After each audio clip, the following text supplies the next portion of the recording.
Bueno, a continuación damos inicio a la primera mesa temática del día: justicia de vanguardia, innovación y seguridad.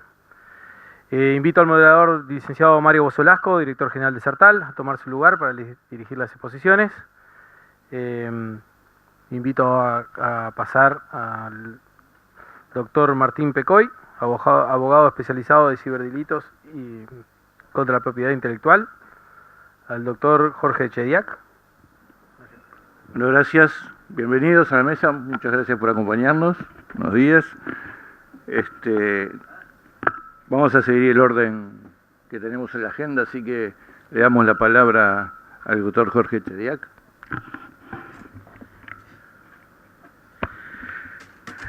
Buenos días. Pese a que uno peina canas, hay primeras veces. Yo he estado en esta sala al menos más de 15 años, 10 años viniendo por la Suprema Corte de Justicia y 5 años ahora acompañando a Presidencia de la República desde la Secretaría Nacional contra el Lavado de Activos. Pero los que venimos a rogar, porque esta es la sala donde se juntan las comisiones de presupuesto y hacienda, entonces todos los organismos públicos venimos a rogar fondos acá mismo, pero nos sentamos ahí. Todo el resto se sientan los señores legisladores y por supuesto nunca me había sentado en la mesa de presidencia, así que bueno, todos tenemos estas cosas. Y por supuesto me fui a sentar más o menos donde me sentaba cada vez que venía. Los seres humanos somos seres de costumbres. Un gusto estar aquí con ustedes, un gusto estar con Sertal, un gusto estar con la FLAM. Nos acordábamos con Delio Vera, porque algunos dinosaurios quedamos, empezamos a concurrir como afiliados de nuestros respectivos países a la FLAM en la década de 1980. Y por suerte hay una larga relación de la Federación Latinoamericana de Magistrados y de las Federaciones Nacionales con Sertal. Me estaba acordando de aquella estupenda reunión en Miami, en el Hotel Billmore, debe haber sido en el año 2011, ¿no? Y ahí vamos un poco al tema. Miren si serían distintas las cosas. Nos llevaron a un canal de televisión y nos empezaron a explicar que de alguna manera el negocio de la televisión por cable tradicional, con las grillas de 180 canales, 200 canales, 400 canales, 500 canales que no veíamos, ¿no? Que en general todos veíamos media docena de canales, salvo algunos de nuestros hijos, que ese negocio estaba cambiando y que se venía el streaming. Me acuerdo que en ese momento, por supuesto, los problemas eran la piratería, la defensa de la propiedad intelectual, pero en ese momento se venía, y para Uruguay, que todo pasa mucho tiempo después, era rarísimo esto del streaming. Y nos decían, no, la gente ya no quiere que le demos cosas en grilla, quieren ver lo que ellos quieren, el día que quieren, a la hora que quieren, y con los subtítulos que se les dé la gana. Ese era Y bueno, y para nosotros era medio raro, y sin embargo el cambio vino. Y hoy no solo ese cambio está, sino que un poco pasó, y ahora están las redes sociales, y ya no compramos televisiones o televisores de 55 pulgadas, sino que miramos todo en la laptop o en el celular. O sea que el negocio cambia. Y la justicia también. Pero lo más importante, y rige para todas las áreas en donde los abogados, los jueces, los fiscales trabajamos, y también en la prevención de lavado de activos, es conocer el negocio. ¿Para qué sirve esa larga relación de la Federación Latinoamericana con Sertal? Para que quienes estamos en el ámbito del derecho, y por ende conocemos el derecho, conozcamos el negocio. Cuando llegué a la Secretaría Nacional contra el lavado de activos y el financiamiento del terrorismo en el 2020, y empezamos a inspeccionar sectores que previamente no habían sido inspeccionados, sectores complicadísimos como zonas francas, organizaciones sin fines de lucro, que además nuclea partidos políticos, sindicatos, clubes deportivos, sociedades anónimas deportivas, iglesias. Básicamente la directiva fue: vamos a tener que ir a inspeccionarlos a ver si cumplen con la normativa, pero primero pregúntenles cómo es el negocio, porque básicamente quien está en la actividad sabe cómo es el negocio y los abogados no, o en general tenemos algunas ideas, algunos preconceptos. Entonces, lo primero, para poder regular, para poder decidir sobre conflictos individuales, para poder dictar leyes, dictar marcos jurídicos para las actividades, lo primero, parece un poco de perogrullo, es ir a conocer el negocio. Y por ende, además tenemos un observatorio de análisis estratégico, cruzamiento de datos y toda la labor de inteligencia, pero lo más importante es, bueno, vamos a preguntarle, vamos a ir a quienes están en cada una de las actividades a preguntarles, bueno, ¿cómo es su negocio? ¿Cuáles son sus problemas? ¿Con quién se relaciona? En el caso del lavado de activos, bueno, ¿cuáles son sus factores de riesgo? ¿Ha tenido contacto con capitales que le parecen de origen dudoso? ¿Cuáles son las dificultades para aplicar la normativa?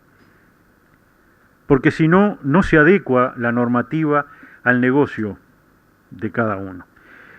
Y miren qué negocio el que ocupa a Sertal, que es básicamente, junto con la justicia,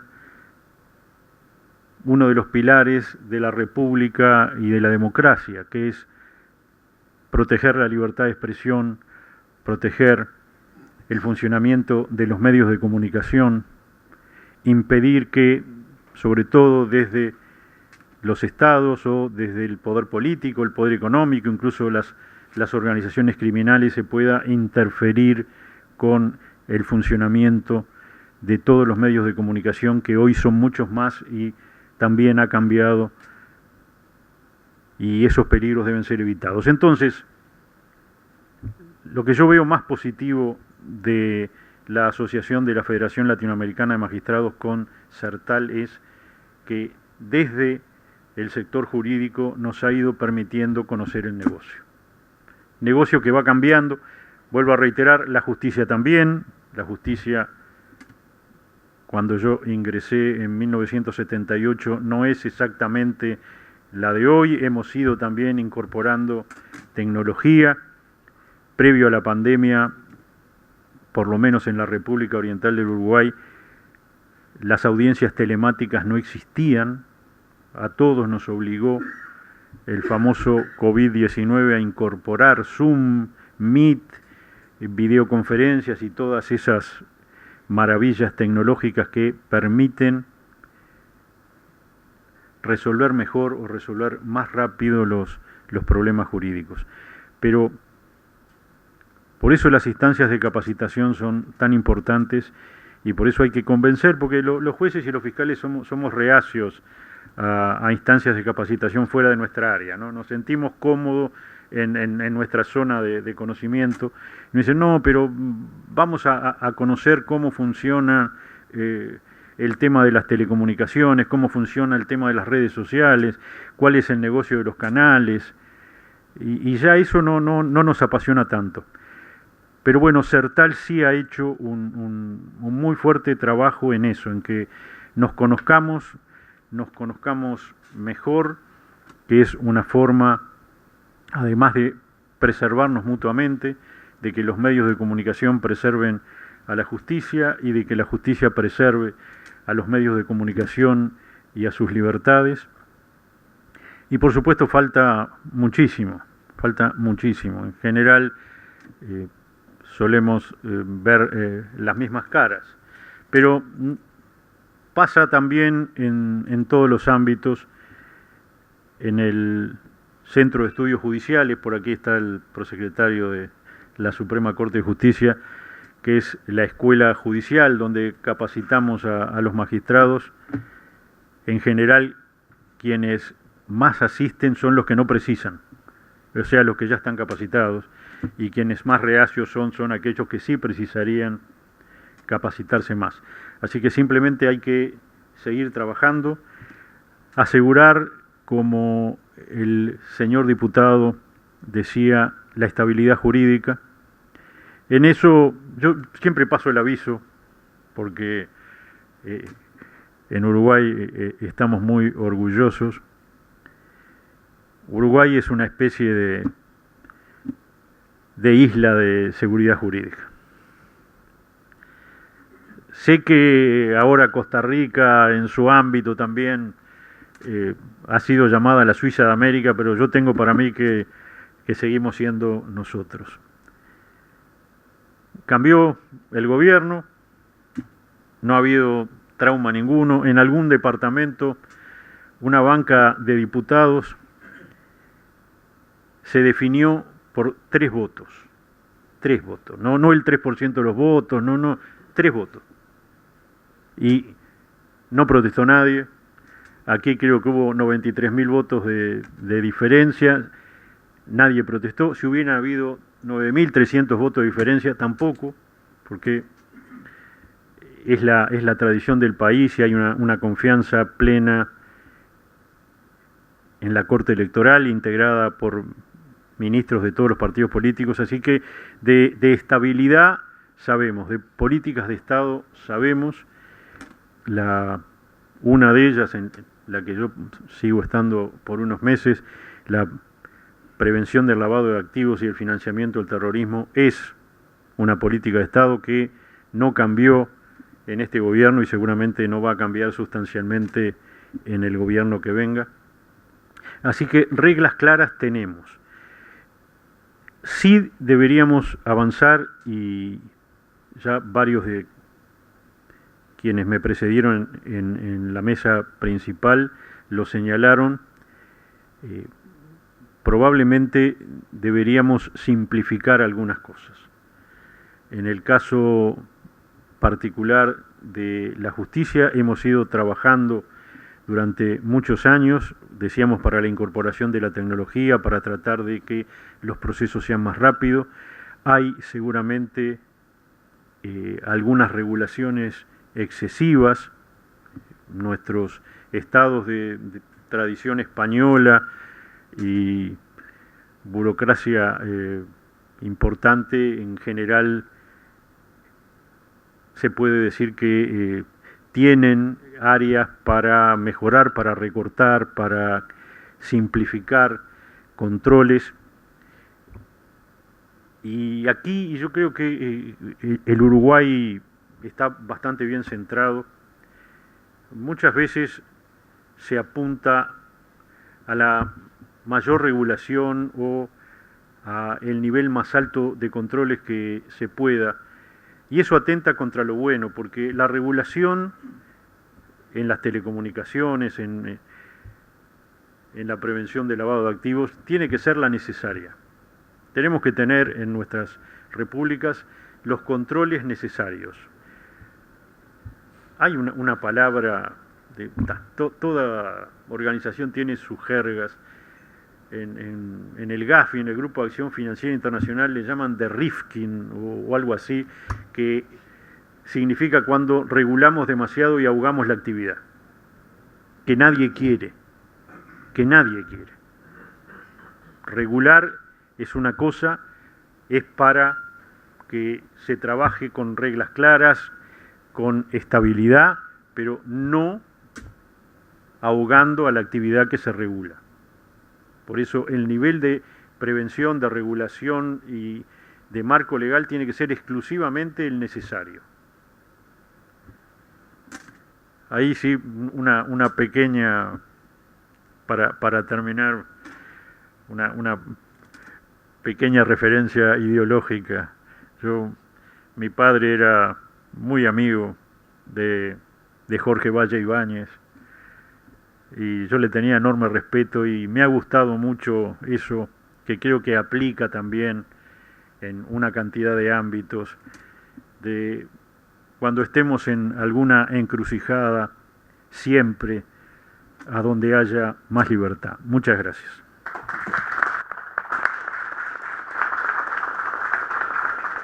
Muchas gracias, Jorge. Le damos la palabra al doctor Augusto Salas, presidente de la Asociación de Agentes Fiscales de Paraguay. Muy buenos días a todos. Muchas gracias por la invitación. Gracias, Pablo, por contar siempre con nosotros. A Ricardo, que siempre acompaña esta actividad también en nuestro país. Y a todos quienes están presentes, un saludo cordial desde mi asociación. Traigo el saludo de mis compañeros de la Fiscalía. Saludo cordial a todos. Escuché a Pablo hablar de un gran hombre, un libertador, José Gervasio Artigas, que también para nosotros fue una personalidad importante. De hecho, que fue acogido en mi país cuando sus ideas libertarias y de unidad de los pueblos latinoamericanos le costó mucho, le costó caro, y fue acogido en mi país como refugiado, uno de los primeros exiliados de América, y vivió en Paraguay hasta que encontró la muerte. Y fíjense usted que el supremo dictador de Paraguay lo recibió con honores y le dio vida como dignatario, como corresponde hasta hoy día el solar de Artigas. No sé si alguna vez Pablo llegó a ocupar, a ver. Tenemos una de las avenidas importantes de Artigas, aunque con muchos baches hoy día, pero también forma parte del paisaje. Bueno, muchas gracias de nuevo.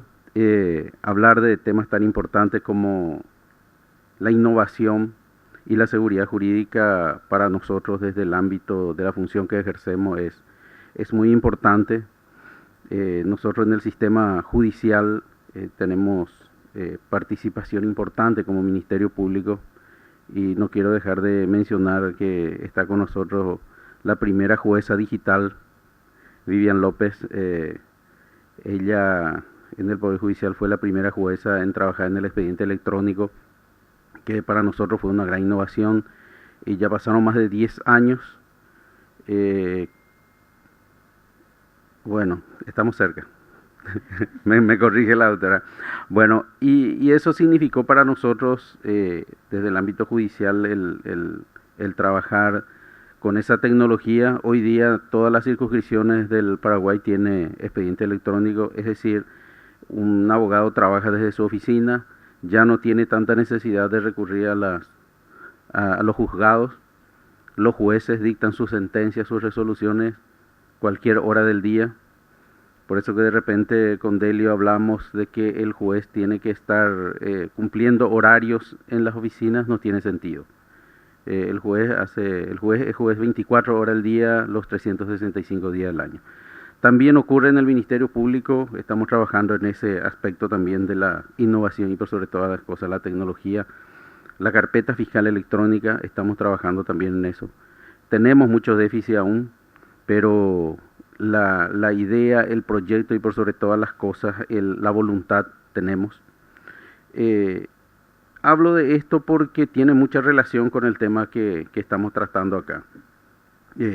La seguridad jurídica es necesaria en todos los ámbitos, no solamente en los negocios, no solamente en las inversiones, sino en la vida pública y hasta en la vida privada también. Tenemos que tener la seguridad, y tiene que ser una cultura la seguridad jurídica, no solamente con imposiciones, con amenaza o con sanciones.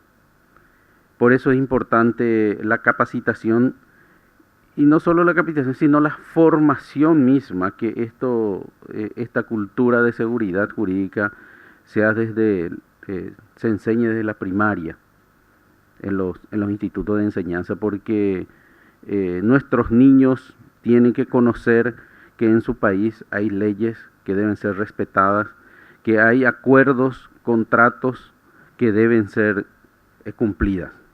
Entonces, de un tiempo a esta parte tenemos que hacer una mirada retrospectiva, qué estuvimos haciendo y qué debemos hacer. lo imperativo acá es cumplir las leyes. Pero más allá del cumplimiento ciego y aquel pensamiento positivista de que en la ley está todo, yo soy más de la justicia. Yo soy de la idea de la justicia en todos sus ámbitos. No solamente porque tengo amigos, tengo conocidos, jueces, fiscales, que en la ley está todo, que la aplicación de la ley es lo más importante. No es así. Para mí lo más importante es la justicia, porque no, con la ley no se hace toda la justicia. Entonces, ayer justamente a quien conocí, a Eduardo, Armando, perdón, el amigo panameño, estábamos hablando de estos temas tan interesantes que debe ir más allá de estos tipos de encuentros, de foros, sino esas conversaciones, esas tertulias personales, inclusive con unas copas de vino, podemos resolver y conocernos más. Salen más ideas, fluyen ideas y soluciones de conflictos. Y volviendo al tema, en nuestros países, aquellas ideas de unidad nacional o unidad de las naciones, no debe escapar la idea de unir las legislaciones y por sobre todas las cosas las ideas. Recién estuvo uno de los candidatos a la Organización de Estados Americanos con una idea brillante, con una idea que une voluntades y por sobre todas las cosas un gran trabajador por la diplomacia y por la solución de conflictos.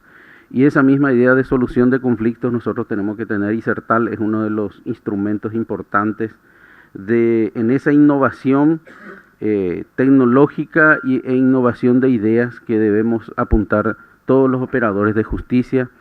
Y nuestro compromiso desde la Asociación de Agentes Fiscales del Paraguay es llevar adelante estas ideas y estas obligaciones que nos imponemos todos a fin de que la justicia realmente prospere en nuestro país, para que eso signifique seguridad a los inversores, porque de eso se trata. Cuanto más inversores estén en nuestro país, inviertan su dinero, tenemos o podemos dar a nuestro pueblo mejores vidas, mejores estándares por sobre todas las cosas de vida, y que nuestros hijos y los hijos de nuestros hijos puedan tener una vida mejor. Y la innovación tecnológica es un imperativo, se impone en todos los ámbitos, no solamente en el negocio, no solamente hacer que las empresas tecnológicas ganen dinero, sino que nos facilite la vida. Pero dentro de esa facilidad que nos da la tecnología en nuestra vida cotidiana, todos tengamos la seguridad de que no nos va a perjudicar. Hoy día hablamos mucho de la inteligencia artificial, que es como un tsunami que está viniendo encima de todos nosotros, y lo que ya somos un poco mayores, nos cuesta de repente digerir toda la tecnología que nos viene, pero tenemos que ayornarnos a los tiempos, y CERTAL es uno de los caminos, uno de los pilares fundamentales para ir construyendo conciencia por sobre todas las cosas. Y reitero, capacitación y formación, invertir en la formación de nuestros chicos, de nuestros jóvenes, para que una vida futura sea más tecnológica, pero por sobre todas las cosas segura. No quiero concluir sin mencionar que desde el ámbito de persecución penal que nosotros tenemos en el Ministerio Público, queremos contar también con legislaciones renovadas e innovadoras en ese aspecto, para que nuestros agentes fiscales cumplan un mejor trabajo y sin excusas por sobre todas las cosas. Porque, vuelvo a decir, muchos se basan en la ley y solamente en la ley, sino que trabajar en la conciencia, en la renovación, en todos los aspectos. Y este tipo de foro es de mucha ayuda para nosotros, e ir extendiendo no solamente a los países que estamos, representantes de los países que estamos acá, sino llegar a todas las naciones en lo posible. Por eso quiero llamar también la atención en cuanto a la posibilidad de llegar a la Federación Latinoamericana de Fiscales, que es una federación también igual que la FLAM, en donde tiene acciones y actividades solamente los agentes fiscales de Latinoamérica, y es un ámbito muy importante también que tenemos que apuntar. Así que, señores, vuelvo a reiterar las gracias por la invitación y por contar siempre con nosotros, y ponernos también a disposición de ustedes, principalmente a Pablo le digo que la Asociación de Agentes Fiscales está a las órdenes de seguir trabajando y apoyando este tipo de emprendimiento. Muchísimas gracias y muy buenos días.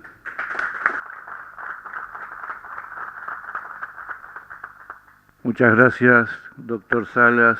Le damos la bienvenida al doctor Martín Pecoy, que yo un poquito atrasado por problemas personales, así que lo presentamos. Es abogado especializado en ciberdelitos y delitos con la propiedad intelectual. Y creo que tiene una buena presentación de un caso de éxito, así que Martín. Estimados, muy buenos días o muy buenas noches, dada la hora. Pido las disculpas a los integrantes del panel, al moderador, a todos ustedes. Agradecerles la paciencia, la tarea de abogado penalista defensor. Los que la ejercen y conocen saben que flexibiliza un poco la agenda de más en ocasiones. Así que un poco esa es la razón de ser, pero bueno, muy feliz de esta convocatoria, muy motivado precisamente por esta instancia, por lo que se ha manejado en la mesa, por los motivos de la presencia, por todos ustedes y por lo que se viene. Uruguay está en un punto en el que podemos llegar a generar una cierta certeza y seguridad jurídica.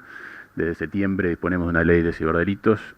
Esperamos que muchas de estas cuestiones que mencionaba el colega se puedan traducir en los hechos en una concientización, en una verdadera alfabetización digital.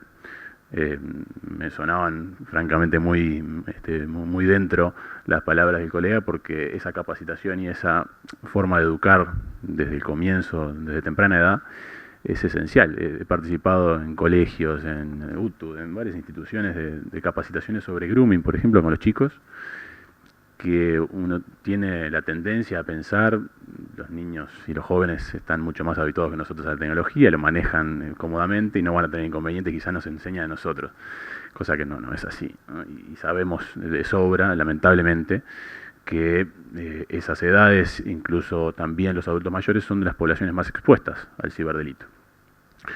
Eso hace que las formas de llegada a esas partes de la población tengan que ser efectivas y tengan que ser un lenguaje accesible, con tono positivo, para reconocer delincuencia que muchas veces no se percibe y no se denuncia por eso.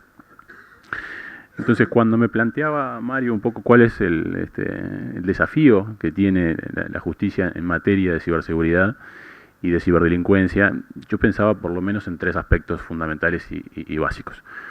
Uno primero es bajar a tierra la ley de ciberdelitos que se acaba de aprobar. Eso implica que podamos efectivamente hacer justicia con este tipo de situaciones. Existen varios casos de suplantaciones de identidad que no se podían juzgar, ahora tenemos una ley y lo vamos a poder juzgar. Pongámoslo por lo menos entre comillas. ¿Por qué? Uno es un poco escéptico, se ha dedicado hace tiempo ya a esto, y se da cuenta de que la ciberdelincuencia, la ciberseguridad, plantea ciertos desafíos que no plantea otras ilicitudes. La complejidad de la investigación, el lenguaje técnico, anglicismos, maneras de comunicación con operadores que no necesariamente son técnicos. Entonces, ahí la justicia tiene un desafío importantísimo de simplificar su comunicación también, al momento de solicitar la colaboración, por ejemplo, de algún servidor para que nos brinde la información que necesitamos. Pero otro tanto pasa también, no ya desde lo sustantivo, pero ahora sí desde lo procesal. Porque ¿de qué manera estamos regulando nosotros la evidencia digital? Ese es otro gran desafío que esperemos podamos transitar con éxito, así como estamos transitando la regulación sustantiva, en el sentido de disponer de adecuados modos de demostrar el ciberdelito. Es decir, no tenemos regulada la evidencia digital, esa sería una reforma interesante del Código del Proceso Penal uruguayo, precisamente para darle el tono que tiene que tener. Es decir, las comunicaciones no pueden traducirse y demostrarse en un juicio con un mero papel si fueran electrónicas. Es decir, cómo hacemos el control de aquella prueba de la otra parte cuando nos la ofrecen o cuando nosotros la presentamos es fidedigna, sabemos que hubo alguna alteración, está un poco en cuestión ese asunto, así como está en cuestión obviamente en todo el mundo otra serie de inconvenientes, como pueden ser de qué manera recopilar adecuadamente la evidencia a través quizás de algún agente encubierto digital, o cuestiones por el estilo que son desafíos a encarar. Y para no extenderme, yo también quería centrarme en un tercer punto que creo que es el neurálgico en este sentido, y que pasa por adecuadamente capacitar a las bocas de ingreso de denuncias y a todo el personal que está encargado precisamente de recoger esa primera impresión, es decir, esa primera aproximación de la víctima a su situación personal. Naturalmente que uno puede fijarse en ejemplos con gran desarrollo, gracias a que lamentablemente tienen un inconveniente grande con la ciberdelincuencia, como pueden ser naciones como México, con una gran preponderancia de la ciberdelincuencia, que dispone de todo un aparato, todo un ecosistema, en virtud del cual la víctima está acompañada por psicólogos, no solo por profesionales del derecho, sino también desde el punto de vista emocional, y principalmente en el punto inicial neurálgico, que es de qué manera recibimos al denunciante. Porque ese es un gran inconveniente que tengo yo como abogado privado, también lo tiene la Fiscalía, lo va a tener la Policía y la Unidad de Cibercrimen, y lo tiene diariamente, que es qué le solicitamos, qué le consultamos, cómo hacemos para distinguir la evidencia que tiene que recogerse ya mismo. Porque la volatilidad de esa información hace que precisamente en cuestión de horas ya no dispongamos de ese registro que necesitábamos, ¿no?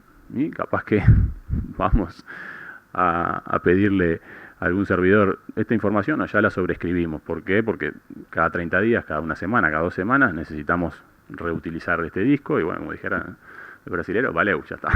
Nos vemos, no tengo muchísima más información para darte y por consiguiente yo ya no tengo forma de proseguir la causa. Eso implica más personal, eso implica personal atento y eso implica personal con conocimiento del orden de volatilidad para conservar adecuadamente una escena de crimen digital. No me quiero extender demasiado más, esos eran los puntos que queríamos señalar, pero después si quieren comentamos con Mario el caso que mencionaba, y desde ya me pongo a las órdenes, los felicito por esta instancia y muy agradecido por la invitación. Muchas gracias. Muchas gracias, Martín. Estamos con 10 minutitos de tiempo. ¿Hay alguna pregunta que quieran hacer? ¿Alguna consulta? Patricia. Muchas gracias por la invitación. Bueno, Patricia Pitaluga, también del capítulo argentino de CERTAL y presidente de Acercando Naciones, así que muy contenta de estar acá. ¿Saben qué estaba pensando? Le decía recién al doctor Juan Carlos Cerruti, el tema de los presupuestos, ¿no? Porque convenimos que todos estamos acá con la intención de generar esta sinergia, esta cooperación, de intercambios de conocimientos, pero ¿qué pasa con los presupuestos de los estados? En el caso de, pregunto, no sé quién me puede contestar, de Uruguay y en Paraguay. ¿Existe, se prevé, están acompañando, hay una intención política de darlo, de abordarlo, como para poder avanzar en estos temas tan estratégicos?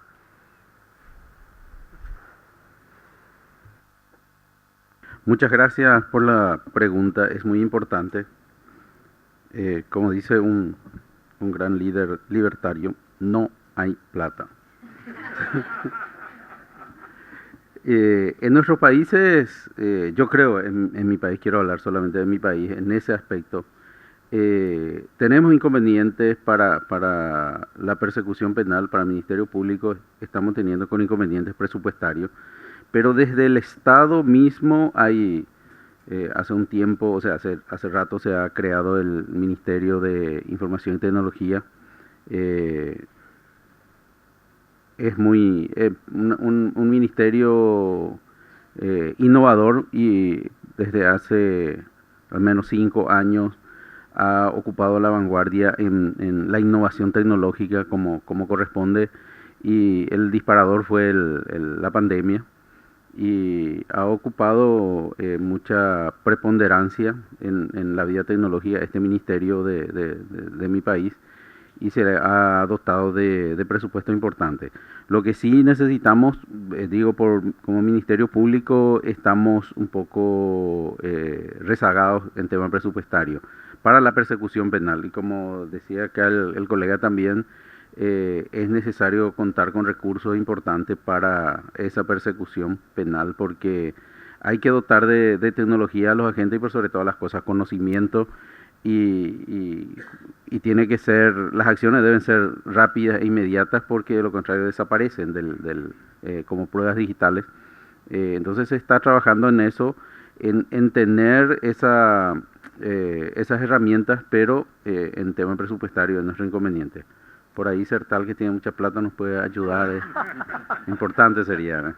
Pero de verdad tenemos inconvenientes, hay que reconocer eso. Ese tema hoy día está concluyendo la discusión presupuestaria para las instituciones en Paraguay, estaría pasando al Poder Ejecutivo, y nuevamente tenemos inconvenientes para el Ministerio Público en ese aspecto. Tenemos instituciones, las binacionales, que son de muchos recursos en Paraguay, y se está recurriendo a ellos en cuanto a las innovaciones tecnológicas para nuestras instituciones. Vamos a ver cómo avanzamos en eso. Uruguay. Intervención. En materia de ciberdelincuencia en concreto, que es un poco mi métier, yo creo que uno puede ser creativo, además de disponer de dinero, uno puede crear soluciones, ¿sí?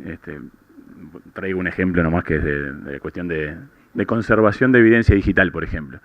Hay toda una serie de protocolos en materia de lo que es la cadena de custodia digital, de qué manera se conservan los dispositivos incautados y demás.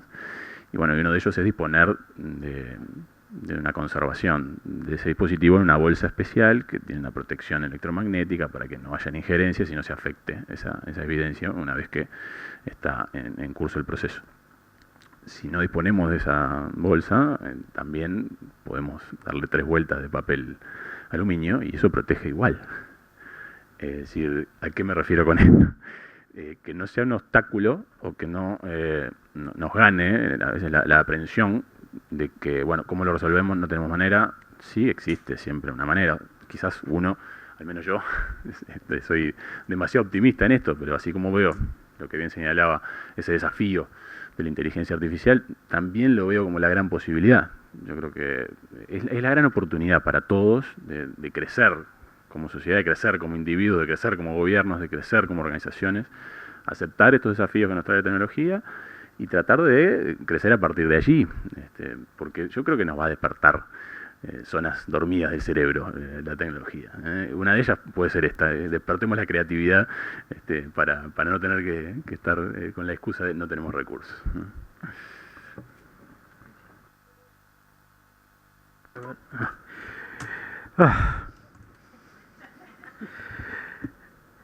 Uruguay es muy estable. Nosotros, por algo parecido a una ley del universo, tenemos asignado al Poder Judicial una cantidad muy similar a la que tiene el Poder Legislativo, que ronda siempre el 1% del presupuesto. Cuando gobernaba el Partido Colorado teníamos un 1% del presupuesto. Cuando gobernó el Partido Nacional hemos tenido un 1% del presupuesto. Cuando gobernó el Frente Amplio hemos tenido un 1% del presupuesto. Con la coalición republicana hemos tenido un 1% del presupuesto y seguramente con el gobierno que viene vamos a tener un 1% del presupuesto. Cambia un poquito, sí, ha habido algún periodo, yo siempre lo digo, hay que reconocer a quien honor merece, subió a algo así como 1,25% en el gobierno del doctor Luis Alberto Lacalle de Herrera y volvió a subir a 1,15% en el primer gobierno del doctor Tabaré Vázquez. Esos fueron dos momentos, digamos, pero casi marginales. Fíjense que estamos hablando que subió un porcentaje de 1,5%, 2,5%, 2,5%. Entonces, ¿qué ha permitido que el Poder Judicial funcione, ahora que la Fiscalía funcione? El presupuesto ha crecido. Uno cuando viene aquí, cuando me sentaba allá, decía tenemos $1 de cada 100 del presupuesto nacional. Bueno, esos son 150 millones de dólares. Tampoco lloremos. Se ha podido administrar razonablemente bien cuando se modificó el Código General, el Código del Proceso Penal, que después se llamó Nuevo Código del Proceso Penal, y ahora es el viejo código, pues ya de nuevo no tiene nada, han pasado 7 años, se necesitaba más de 10 millones de dólares, el Estado los dio, y más o menos hemos funcionado, con las limitaciones que todos los países de nuestra región tenemos. A nadie le sobra el dinero. Yo he presenciado a veces un poco estupefacto la apertura del año judicial en la Suprema Corte de Justicia de Costa Rica, donde a veces han manifestado que el 6% del presupuesto que tienen asegurado por la Constitución no les resulta suficiente. Bueno, nosotros tenemos el 1. ¿Funcionamos bien con el 1? Funcionamos. Otro aviso. Solíamos ser vicecampeones en las 3 Américas en percepción de independencia judicial. Teníamos la medalla de plata hasta hace 2 años. El primero era Canadá. No sé si por méritos propios o por deméritos de Canadá, hace 2 años somos la justicia de percepción de independencia más alta en las 3 Américas, por encima de Canadá. Así que con esos 150 millones, más lo que corresponde a Fiscalía, que eso sí no tengo el monto, pero que por supuesto es muchísimo menor, podemos funcionar. Hemos podido incorporar tecnología, el expediente electrónico, las videoconferencias, los juzgados de género, juzgados especializados en casi todos los departamentos del país, la escuela judicial, los cursos de capacitación, pero por supuesto, yo ya no estoy, pero seguramente la presidente de la Suprema Corte de Justicia, digo la presidente porque hay 3 mujeres en 5 ahora, va a venir a sentarse allí también en julio y va a llorar como corresponde y va a abogar para que nos incrementen una cantidad de rubros. Pero la realidad, la pregunta concreta, ahora que ya no tengo el peso del cargo, es tenemos que luchar por cada recurso, por cada dólar de recurso presupuestal, pero no estamos ahogados. Podemos, gobierne quien gobierne, desarrollar adecuadamente la función sin holguras. Incluso se ha ido caminando desde hace más de 15 años hacia transformar al Poder Judicial en propietario y no inquilino, es decir, hemos ido transformando un Poder Judicial que alquilaba la mitad de sus centenares de sedes a un Poder Judicial que construye edificios propios y los administra y construye edificios diseñados para juzgados. Así que recursos hay lo suficientes. Ojalá tuviéramos más. Esa es la realidad. Gracias por la pregunta. Bueno, muchas gracias. Tenemos una pregunta cortita y rápida para cumplir con los tiempos. Hola. Ya estamos Hola. en hora. Sí, súper cortita. Primero presentarme, yo soy de Argentina, soy juez de paz. Presido la JUFEPAZ, la Junta Federal de Jueces de Paz de la República Argentina. Yo quería hacer alusión a esto que decía Martín, de utilizar la imaginación, porque a veces uno asocia la idea del juzgado de paz con un juzgado pequeño, que no tiene nada que ver con la Corte Suprema, ni con los jueces de primera instancia, ni con los fiscales. La verdad que esta realidad de este mundo tan dinámico, tan fagocitante, nos ha llevado a que esta cuestión, nosotros parece, la verdad que la idea de Sertal y el desarrollo es espectacular, ¿no? Porque esto es lo que nos viene llevando por delante. Pero no van a pensar de que esto está solamente circunscrito a las grandes cuestiones. Nosotros cuando hablamos de cuestiones cibernéticas o del delito, me parece que tenemos esa idea. Los jueces de paz, que están ubicados muchas veces en localidades de 5.000, 6.000 habitantes, hoy nos encontramos con este problema. Que además tenemos la cuestión del atender en el cara a cara. Viene una persona y te dice, mire, me escracharon en el teléfono. Hoy estábamos hablando de ese tipo de medidas. ¿Cómo hacemos? ¿Cómo comprobamos? ¿Cómo avanzamos con eso? Así que bueno, muy útil esto, muy fundamental. Y no tengan duda que esto nos sirve absolutamente a todos. No es solamente a las grandes esferas de la justicia, sino también a la justicia de paz también. Muchas gracias.